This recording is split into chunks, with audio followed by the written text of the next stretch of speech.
Assalamualaikum warahmatullahi wabarakatuh. Perkenalkan, nama saya Aulia Ningsi dari Universitas Pahlawan Tuanku Tembusai dari Fakultas Keguruan dan Ilmu Pendidikan, Prodi S1 PGSD.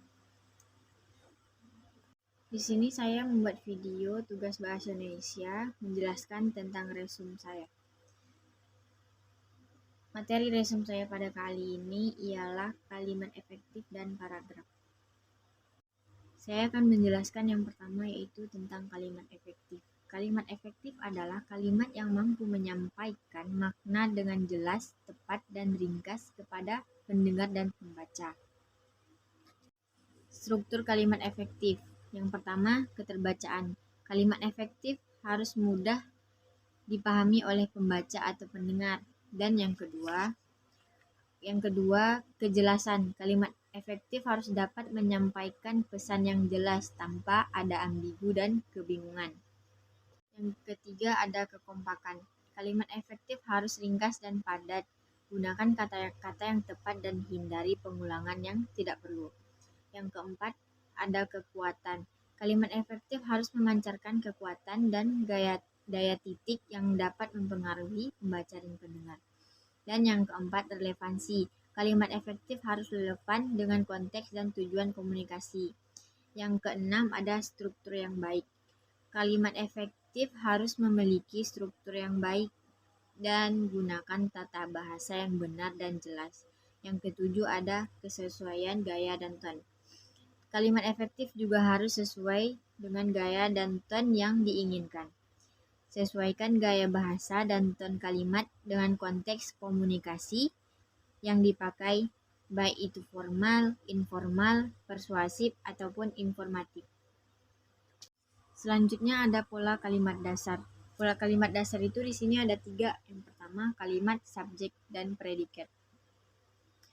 Subjek berfungsi sebagai pelaku atau penanggung jawab dalam kalimat, sedangkan predikat berisi informasi tentang tindakan atau keadaan yang dilakukan oleh subjek.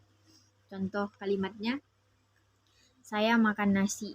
Di sini subjeknya itu saya, predikatnya itu makan nasi.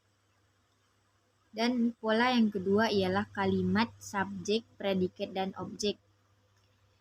Pola di sini terdiri dari subjek, predikat, dan objek. Objek adalah penerima tindakan dari subjek dalam kalimat. Contohnya, ayah membeli buah. Di sini subjeknya ayah, membelinya predikat, buah itu objek. Dan yang ketiga ada kalimat subjek, predikat, dan keterangan. Pola ini terdiri dari subjek, predikat, dan keterangan.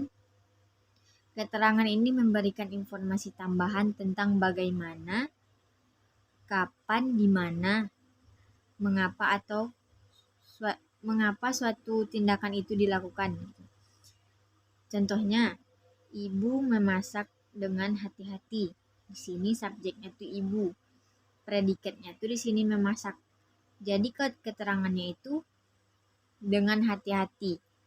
Ada contoh kedua, itu mereka bermain di taman sore ini. Subjeknya itu mereka, bermain itu predikat, di taman sore ini. Itu keterangan. Jadi keterangan di sini itu ialah informasi yang tambahan. Jadi tentang ngapain mereka, bagaimana, kapan, atau di mana. Selanjutnya jenis-jenis kalimat dasar. Jenis-jenis kalimat dasar ada 6. Yang pertama, kalimat deklaratif. Kalimat deklaratif digunakan untuk menyampaikan pernyataan atau fakta. Contohnya, dia sedang belajar di perpustakaan. Yang kedua, kalimat interogatif. Kalimat interogatif digunakan untuk menyampaikan pernyataan. Contoh, apa yang kamu makan tadi?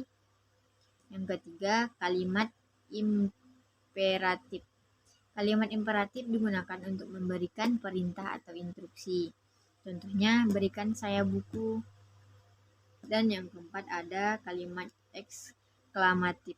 Kalimat eksklamatif digunakan untuk menyampaikan perasaan yang kuat seperti kejutan, kegembiraan, ataupun kekecewaan. Contohnya, wah, kamu berhasil. Yang kelima, ada kalimat pernyataan tanya. Digunakan untuk menanyakan informasi atau meminta konfirmasi terhadap yang dibuat. Contohnya, kamu sudah makan bukan? Yang keenam, ada kalimat afirmatif atau negatif.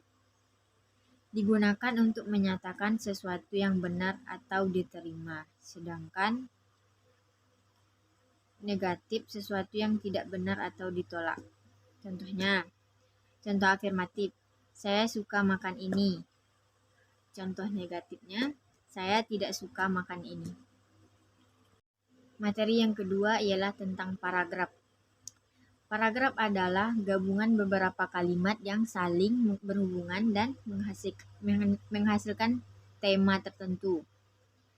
Paragraf setidaknya terdiri dari dua kalimat atau gagasan. Tapi umumnya paragraf ini terdiri dari 4 hingga 10 kalimat. Sekian hasil resume saya. Mohon maaf apabila ada salah kata.